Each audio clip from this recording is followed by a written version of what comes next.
नमस्कार, ये आकाशवाणी शिमला है। अब आप राजकुमारी चंदेल से प्रादेशिक समाचार सुनिए। प्रदेश विधानसभा का मॉनसून सत्र आज से शिमला में शुरू हो गया है। 2 सितंबर तक चलने वाले मॉनसून सत्र में कुल 12 बैठकें होंगी। सत्र की शुरुआत पूर्व विधायक गणेश दत्त भरवाल के निधन पर शोकोद्गार से हुई। इसके अलावा सदन ने हिमाचल प्रदेश में बारिश से हुई लोगों की मृत्यु पर भी शोक व्यक्त किया। शोकोद्गार में भाग लेते हुए मुख्यमंत्री सुखविंदर सिंह सुक्खू ने कहा कि पूर्व विधायक गणेश दत्त भरवाल का 20 जुलाई 2025 को 79 साल की आयु में निधन हो गया। उन्होंने कहा कि भरवाल ने अपनी शिक्षा प्राप्त करने के बाद साल 1970 में युवा कांग्रेस के सक्रिय सदस्य के रूप में राजनीति में शुरुआत की। इसके बाद वे 1981 में जिला कांग्रेस समिति के सदस्य रहे और 1985 में विधानसभा सदस्य बने। मुख्यमंत्री ने कहा कि वे चिंतपूर्णी से विधायक बनकर विधानसभा पहुंचे थे और उनकी सामाजिक सेवा के प्रति गहरी रुचि थी। वहीं मुख्यमंत्री ने आपदा में हुई लोगों की मृत्यु पर भी शोक व्यक्त किया। शोकोद्गार में भाग लेते हुए नेता प्रतिपक्ष जयराम ठाकुर ने कहा कि जनप्रतिनिधि के नाते गणेश दत्त भरवाल का विधानसभा के अंदर और बाहर बड़ा योगदान रहा है। जयराम ठाकुर ने कहा कि बरसात के दौरान प्रदेश में 200 से अधिक लोगों ने अपनी जान गंवाई है और सबसे बड़ा आंकड़ा सराज विधानसभा क्षेत्र का है। उन्होंने मृतकों के परिजनों के प्रति गहरी संवेदना व्यक्त की। कृषि मंत्री चौधरी चंद्र कुमार, विधायक सुदर्शन सिंह, राकेश कालिया, सतपाल सिंह सत्ती, विवेक शर्मा ने भी शोकोद्गार में भाग लिया। इसके अलावा विधानसभा अध्यक्ष कुलदीप सिंह पठानिया ने कहा कि गणेश दत्त भरवाल सामाजिक उत्थान के लिए कार्य करते थे। उन्होंने कहा कि वे अच्छे स्वभाव के व्यक्ति थे।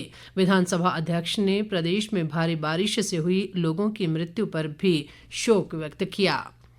लोक निर्माण व शहरी विकास मंत्री विक्रमादित्य सिंह ने आज शिमला जिले के सुन्नी में भारी वर्षा से क्षतिग्रस्त थली पुल का निरीक्षण किया। इस अवसर पर उन्होंने कहा कि यहां नए पुल का निर्माण किया जाएगा ताकि भविष्य में लोगों को आवाजाही में किसी प्रकार की दिक्कत पेश न आए।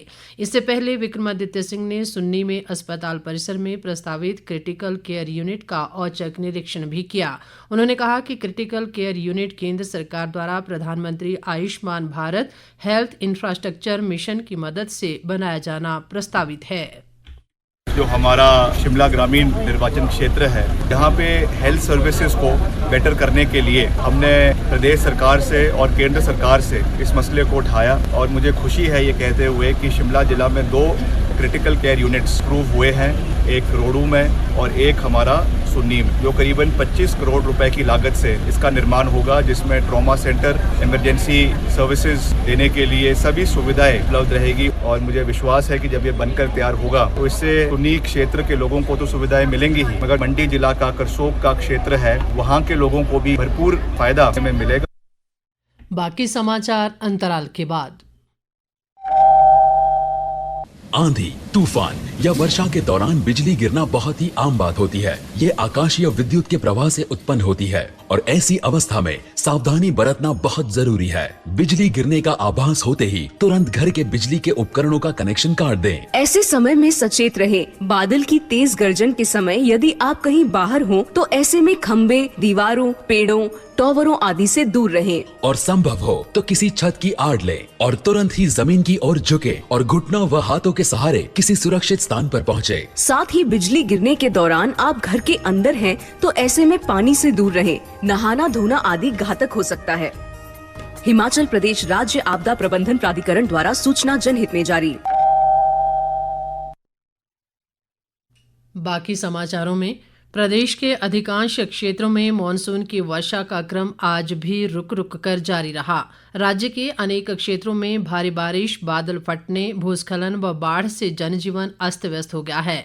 शिमला मंडी मार्ग पर तत्तापानी के पास सड़क का हिस्सा ढहने से वाहनों की आवाजाही बाधित हो गई है और सतलुज नदी का जल स्तर लगातार बढ़ने से इस सड़क को क्षति पहुंची है और इससे सुन्नी तत्तापानी का मुख्य पुल भी खतरे की जद में आ गया है। मौसम विज्ञान केंद्र शिमला के वैज्ञानिक संदीप कुमार ने बताया है कि आज चंबा, कांगड़ा, कुल्लू और मंडी जिले में 1-2 स्थानों पर भारी बारिश का येलो अलर्ट जारी किया गया है, जबकि आगामी 1-2 दिनों में मानसून की वर्षा में कमी देखने को मिलेगी। इसी के साथ ये समाचार बुलेटिन समाप्त हुआ। हमारा अगला बुलेटिन आप सुन सकते हैं शाम 7:45 पर। नमस्कार।